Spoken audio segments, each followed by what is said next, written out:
So hello guys, চলে এসেছি একটা ছোট্ট ব্লগ নিয়ে। সকালে উঠে আমি বই পড়ছিলাম, সেই সময় ভাই এসে একটা পেপার দিয়ে গেছে।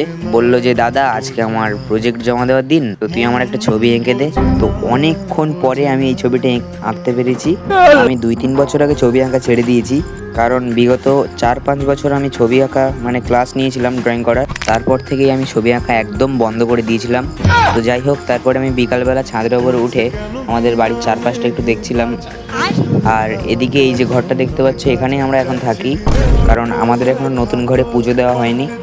তো যাই হোক, ছাদ থেকে লাভার পরে মা আমাকে বলছে যে এই প্রসাদ আর সুতোগুলো জেঠিমাদের বাড়িতে একটু দিয়ায়, কারণ 2 দিন আগে আমরা গেছিলাম বড় কাছারিতে বাবার মন্দিরে পুজো দিতে, সেখান থেকে এই প্রসাদগুলো নিয়ে এসেছিলাম।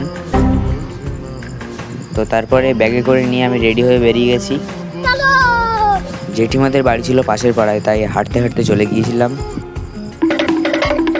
গিয়ে দেখি যে জেঠিমা বাড়িতে ছিল না, শুধু বৌদি বাড়িতে ছিল। তো বৌদির কাছে প্রসাদটা দিয়ে আমি চলে এসেছি। তো আমি এখন বাড়ি যাই, তোমরা ভিডিওটাকে একটা লাইক করে